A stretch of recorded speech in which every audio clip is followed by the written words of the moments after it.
noisy. Good evening, it's May 16th, 2024, and welcome back to another episode of The Sons of the Father.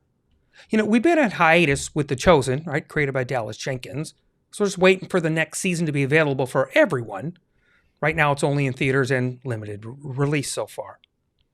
But until then, we're going to be doing various episodes that are connected to the Bible Project and their Sermon on the Mount series. So tonight, we're going to be discussing one of their visual commentary videos, what Jesus meant by, I came to fulfill the law and the prophets. So during these episodes, my dad, John Warren, my brother Jim Warren, and of course myself, we're going to be having a conversation, and we're going to be reflecting on the things that have impacted us as we've enjoyed these videos. So, again, welcome back to the Sons of the Father on the Dusty Feet.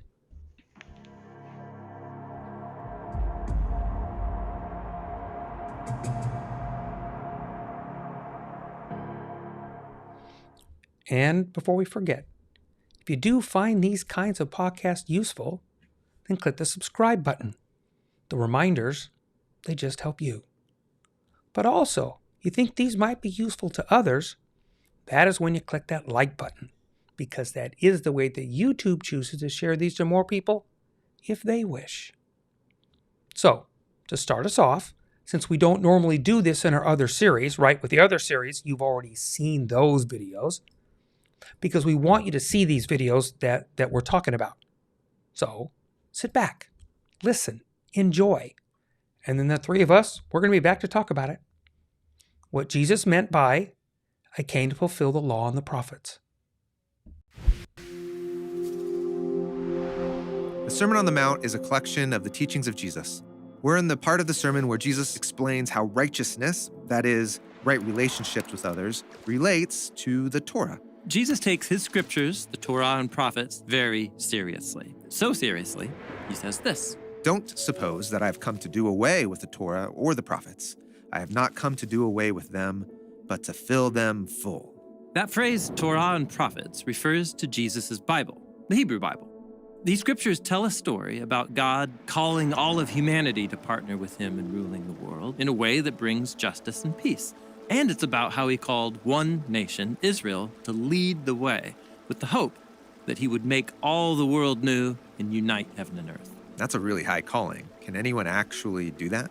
Well, Jesus claims he is doing it. And in these teachings, he is renewing Israel as God's partner, so they can invite everyone else into the good work of reuniting heaven and earth, and so bring the biblical story to completion. This is a key part of what he means by saying he came to fill full the Torah and prophets. Okay, but why would people think Jesus wanted to do away with the Torah and prophets? Well, Israel's leading Bible scholars of the day, called the scribes and Pharisees, they sometimes disagreed with Jesus' views on God's instruction in the Torah, like the commands about the Sabbath or ritual purity.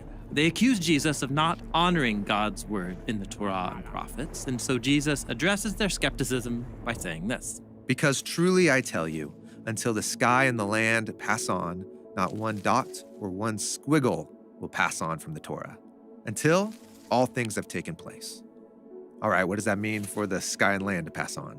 Yeah, Jesus adopts this phrase from the opening line of the Torah. In the beginning, God created the sky and the land. And remember how God creates? Yeah, God creates by speaking his word. Right. So while the sky and the land, they've been around a really long time, they do shift and change over the ages. But God's word that brought the sky and land into being, it is above and beyond time. God's purpose and word revealed in the Torah, like God, endure forever. And in contrast, the sky and the land pass on. Are we talking about the end of the world? More like a new beginning. Israel's prophet spoke of a time when all creation would pass through a test, like a transformation, and then come out the other side as a renewed creation, full of order and beauty. And all of that is packed into this matching phrase here, until all things have taken place. Okay, so until new creation, not one dot or squiggle will pass on from the Torah. What are dots and squiggles? Yeah, dot is the word iota, and squiggle is karaya. These refer to the tiniest pen strokes used in writing Hebrew letters to make each one different from another. So even the tiniest details of the Torah are important. They express God's wisdom. For Jesus, All the Torah and prophets, including God's commands to Israel, reveal God's wisdom to guide the lives of his people in every age. Jesus takes the commands found in the Hebrew Scriptures seriously. And so, he says, Therefore, whoever undoes one of the least of these commands and teaches people to do the same, they will be called least in the kingdom of the skies. But whoever does them and then teaches people, this one will be called great in the kingdom of the skies. That word undoes is the Greek word luo, and it connects to his earlier claim that he did not come to kata luo, that is, to do away with the Torah and prophets. To undo the Torah is to reject its commands as useless or out of date. And those who undo the Torah are least in the kingdom of the skies. Right. Now, remember, the kingdom of the skies is God's heavenly domain, full of right relationships and life and goodness. And Jesus said that heavenly reality was invading earth through himself as he launched these communities that live by God's wisdom in new and creative ways. Okay, I think I get it. But what does it mean that there are people who are least and people who are great in the kingdom? Is there some sort of ranking? Jesus is flipping the social order of his day. So the scribes and the Pharisees, they thought of themselves as the greatest, having the highest rank in their culture. And they thought of those who didn't follow their Torah teachings as the least. But surprise, Jesus says, God's kingdom is turning the whole thing upside down so that the last are first and the first are last. So Jesus thinks there's an even better way than the way of the scribes and Pharisees. Yes, that's actually how he ends this section. Because I tell you, unless you're doing what is right, far surpasses the scribes and Pharisees, you won't be entering the kingdom of the skies. That word, doing what is right, is usually translated righteousness. It's the Greek word dikaiosyne, which means doing right by God and others. And if you asked any Israelite in Jesus' day about the most righteous people around, they would say the scribes and Pharisees. Because they cared most about doing the right thing. Yes, but Jesus claims that the Torah and prophets point to an even more radical behavior change that's rooted in a transformation of the heart. The scriptures ought to lead us to a kingdom of God ethic that is more generous, more just, and more merciful than we could ever imagine. Okay, but how could anyone take God's commands more seriously than the scribes and Pharisees? I mean, what does this even look like? Well, next in the Sermon on the Mount, Jesus will give 6 case studies. And in each one, he'll describe how a command from the Torah was understood by the scribes and the Pharisees. Then he reveals the higher standard of right relationships that has been at the heart of the Torah and prophets all along. Our mission at Bible Project is to help people experience the Bible as a unified story that leads to Jesus. We're able to give away for free everything that we make because of generous people like you all around the world. You can see our entire video library, check out all of our resources, and join us at BibleProject.com.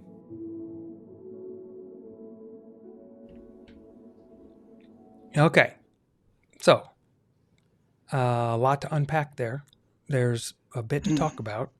And I suspect, based on our conversations, that this might go more than one episode.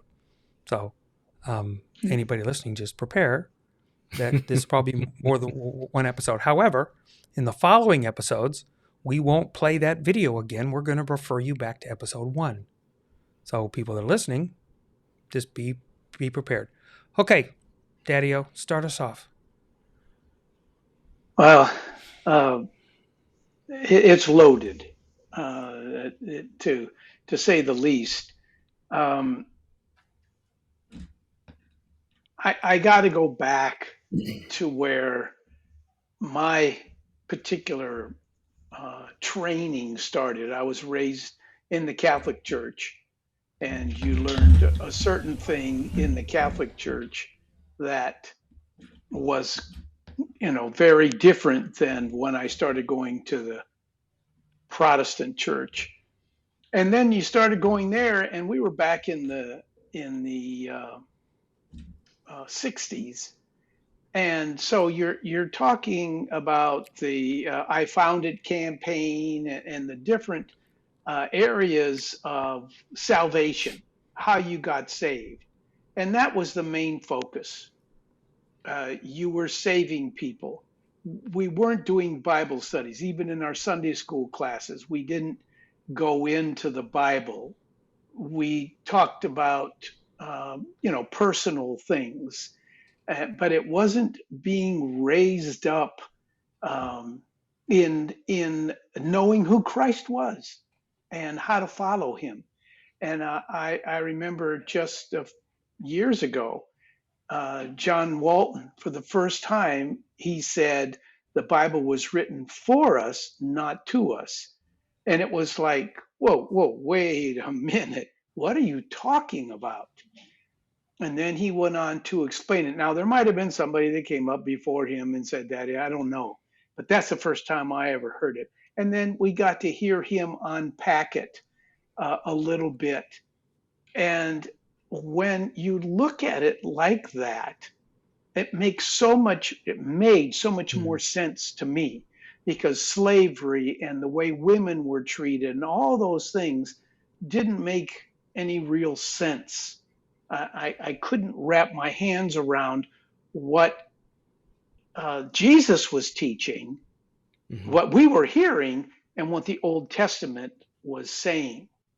And so I listened differently. And then, as God has done in my life, is he keeps bringing people into it that helped me understand better.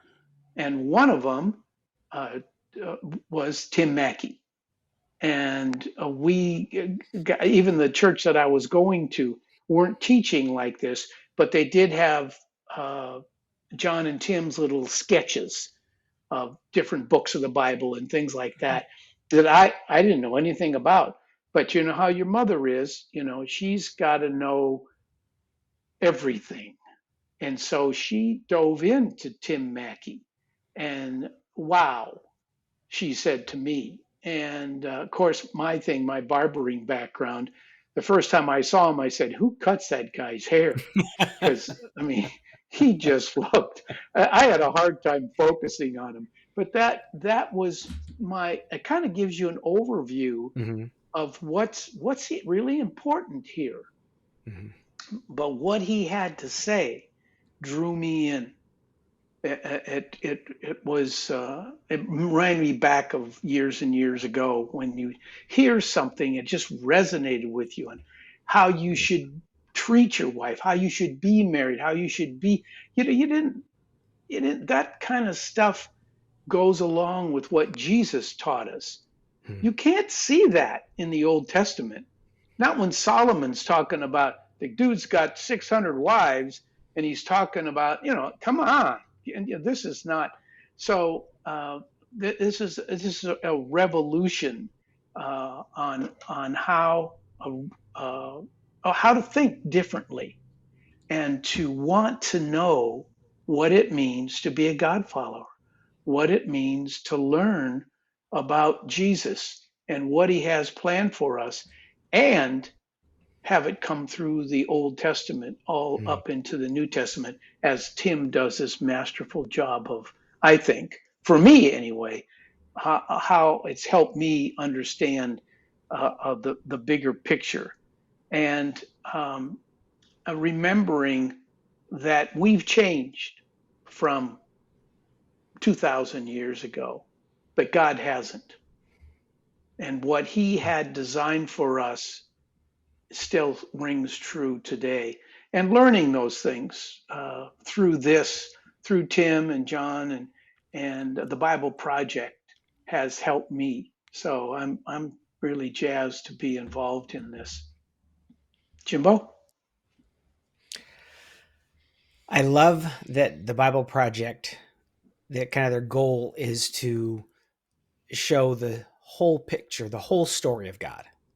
And we tend to, in this era, focus on the newer half of the Bible rather than the older half of the Bible. And we segregate it. And even Jesus was trying to tie back in. It's funny because you were saying the Bible was written for us, not to us. And I kind of went, well, in Jesus' day, those were the Jews. It was written to them, but it really wasn't written to that generation. It was written to the earlier generations, and a lot has happened.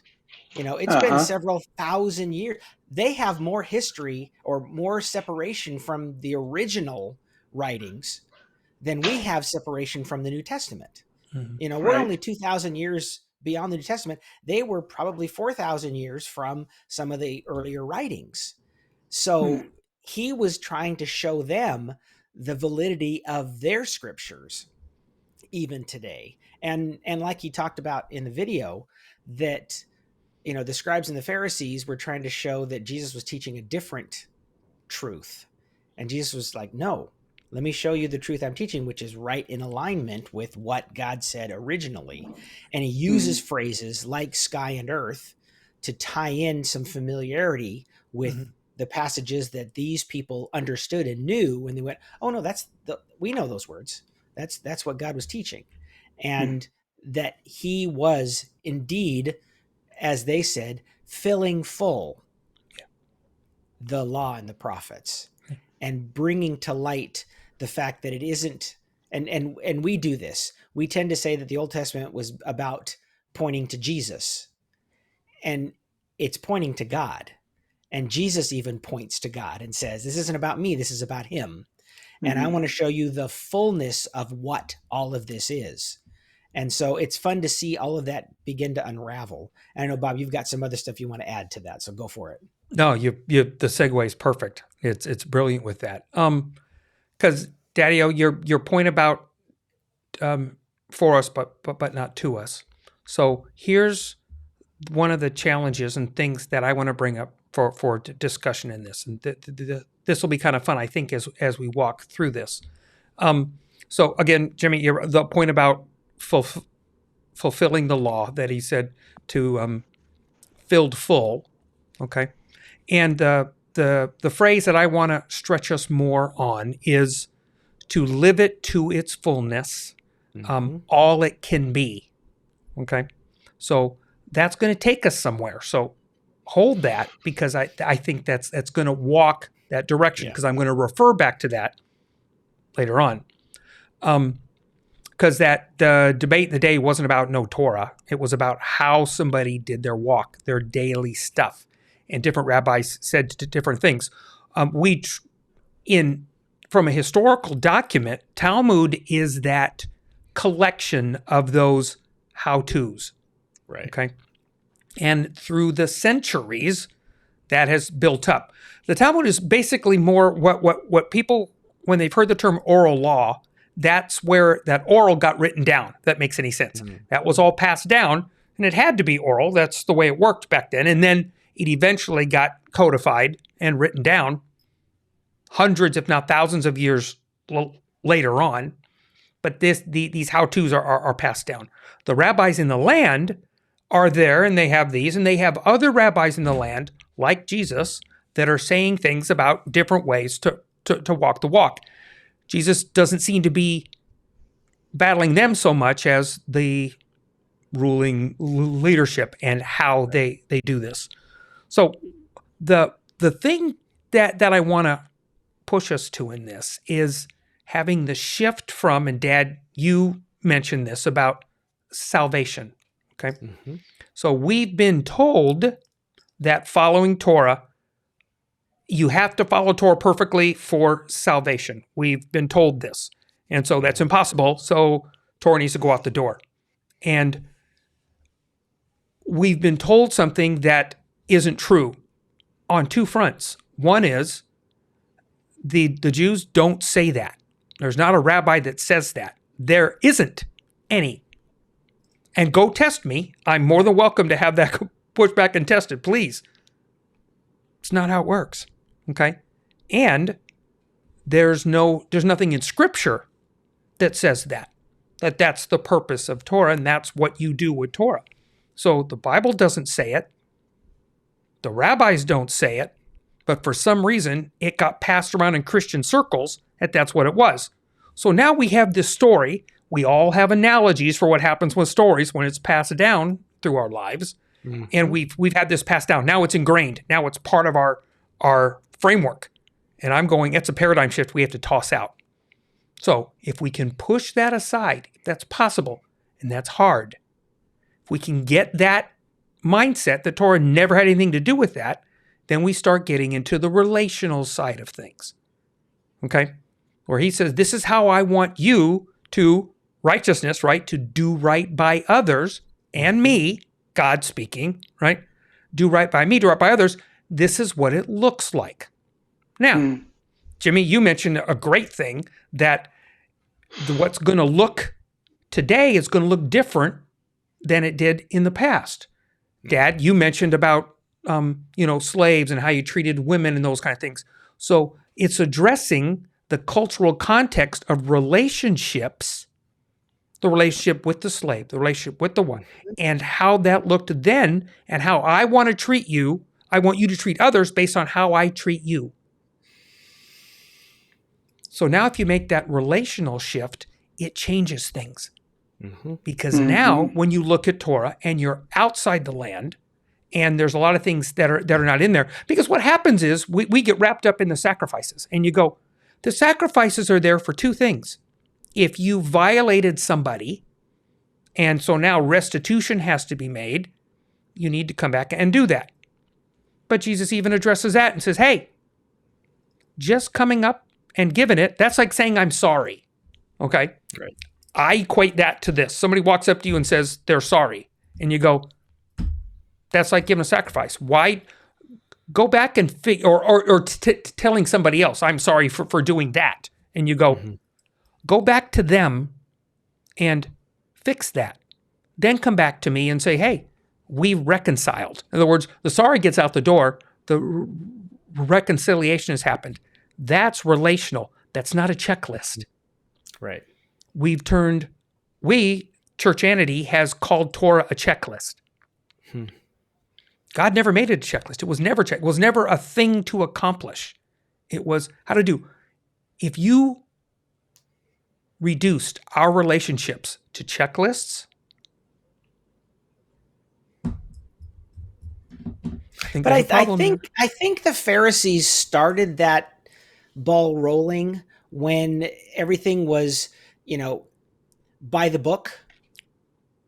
And so, yes, I think the church has taken it farther in terms of the checklist thing, but I think you see a lot of the, at least what Jesus was addressing at the time was, you've heard it said or whatever, or, they talk about, Jesus, crossing the line of, pulling wheat, for his followers, and he's, broke the rule. And it's like, this isn't about, and Jesus was trying to say, this isn't about a rule. It's about feeding hungry people. And that's the more important part. So I would say it's probably humanity. We've done that because that's what's comfortable to us. We like clean lines, and relationships are not clean. Right. We've turned Torah into a coin, and I'm with you, Jimmy, on this. I am 100%, because what we have one side going, here's the checklist, do it right. We have the other side going, since you can't do that, we're going to throw it away, or not pay attention to it. And you go, that coin is of incalculable value. You just have to understand on what these two pieces are, right? That on one side, it's not going to look like we don't have some of the issues that God is addressing relationally in the original instances of Torah. And at the same time, they wouldn't be addressing the problems we have, right? So, and how those wisdom nuggets, like they talk about, it's wisdom being passed down to look back in it and see it from the relational standpoint. You're right, because when Jesus then goes right after this, he goes to those 6 case studies, and we're going to have fun talking about those. But in those 6 case studies, he talks about, it says, don't murder. So check. The Pharisees are saying, check. I didn't murder. Check. I didn't commit adultery. Right? Right. And then you go, so Jesus goes, but if you take it relationally, not murdering is not relational. Right. It's not. Jesus says, don't hate. Now it's relational. Now it's how you treat another human being, how you treat another creation of God.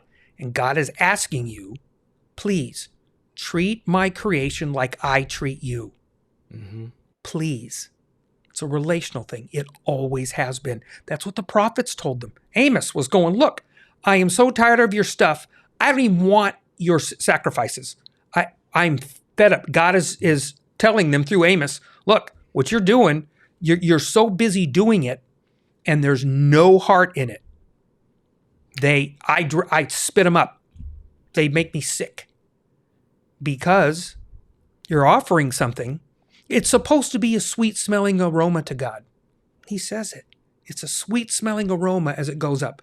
And now it's making him nauseous because it's not the sacrifice. It's the heart that comes with it. That's what stinks it up. And Jesus says, and he reminds them, so when Jesus says, I expect you to exceed the righteousness of the all they're saying is, don't murder, don't hate, don't, whatever. We're gonna see those in these case studies. And I didn't murder. I didn't do that. Well, you got to at least not do that. You have to at least not kill somebody. That kind of thing. We're thinking, I expect more. So you're going to exceed the Pharisees. Why? Mm-hmm. Because they're checklists. Church is checklist, but anti-checklist. They're a confused, hypocritical group. Not that it doesn't go the other way, to be fair. But when you shift it to relationships don't have checklists.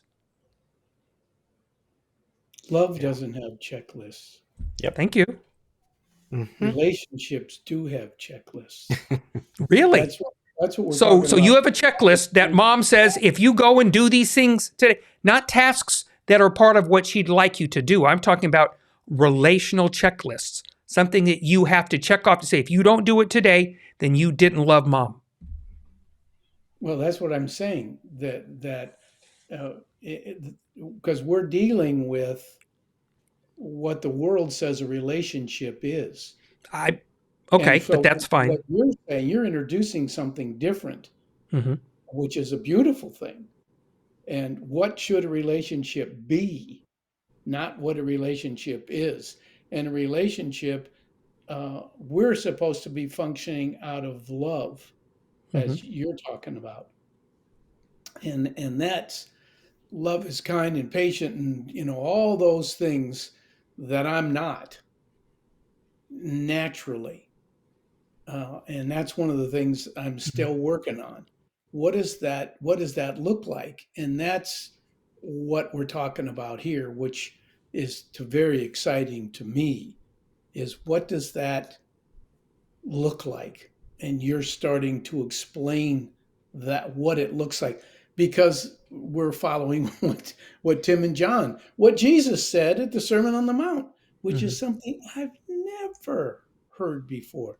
Never have I ever heard, I don't know about you guys, but ever heard a focus on the Sermon on the Mount. I've heard excerpts pulled from it. Our pastor right now is 4 weeks ago, he started a new series, and it was context. Your scriptures in context. And that is so critical, because that's what I was raised on, whatever whim the pastor wanted to teach on.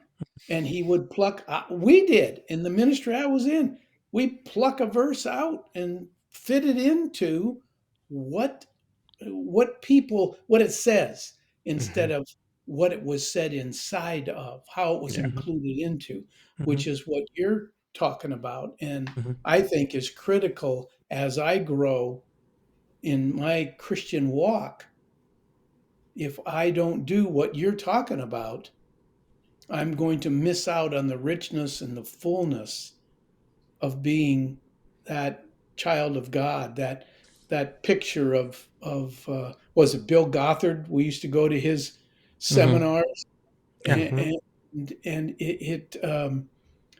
he has a quote that I've got. It's not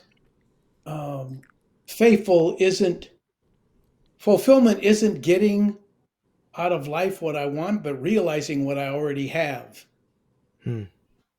And So to have a full life isn't getting everything I want. It's realizing what I already have.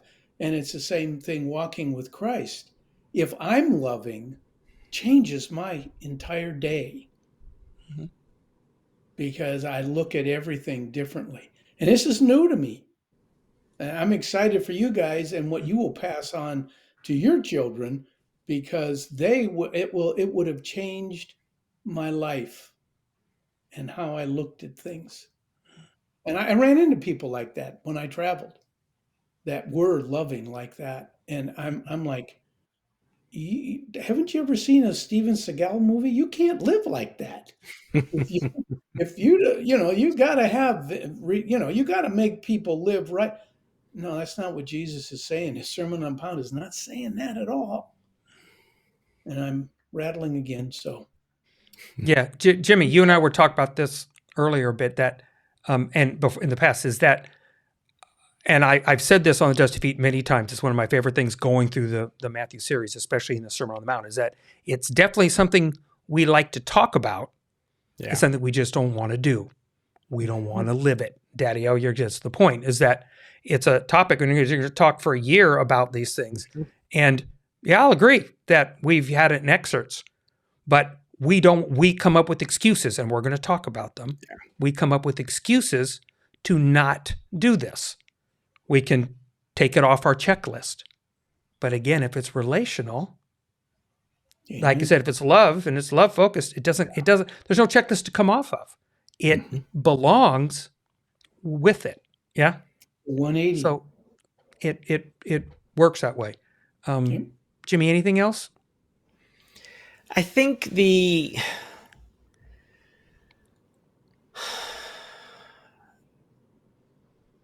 what God originally intended. I mean, when you see the story unfold in the garden and God's creating this environment to have connection and relationship with Adam and Eve,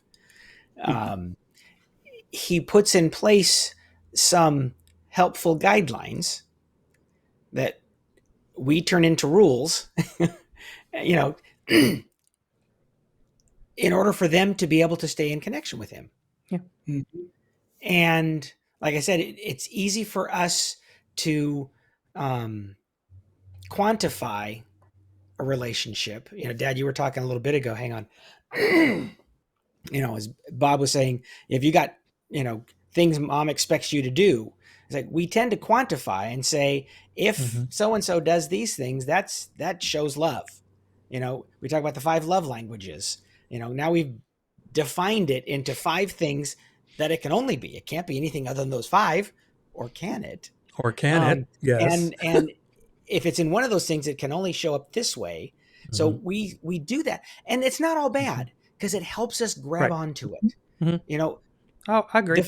Define God. I can't. So it's Right. hard to grasp him.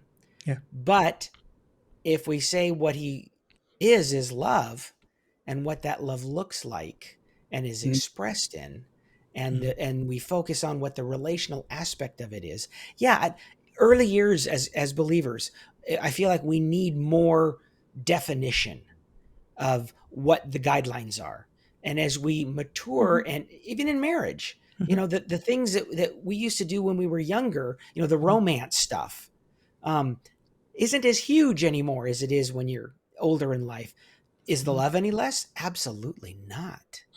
It's actually deeper and richer and fuller, filled full, because we begin to understand what it means.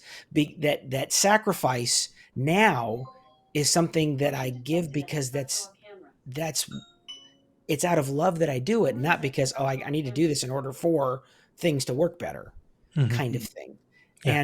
And I think Jesus is helping to show the more matured, and that's not the right word, the evolving story of God's love. He's trying to show the fuller aspect of what that looks like. Yeah. Amen. No, I agree wholeheartedly. And I do like matured. Because in the beginning with kids, you give them guidelines, protection, how to consider being safe, how to consider being smart, how to consider, we teach them how to share. We teach them how to don't. We find when we have parents in interaction with different children, some parents didn't teach their children that, other ones did, right? We see these interactions as we go. Those are all relational. Sharing is not a checklist. Yeah. Sharing is relational.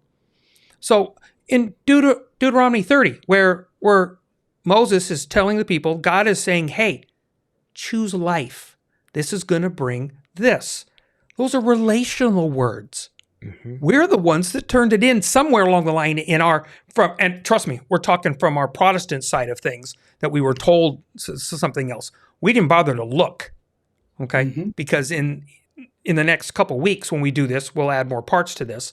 I'm going to go to Leviticus 19, verses 9 through 18. So there's your cheat list for you two to go look at. And you're going to see, you're going to read some things, you're going to go, I've heard those before. So, yeah, you have. And then you realize that they're all relationally driven. And that's what we see with Jesus.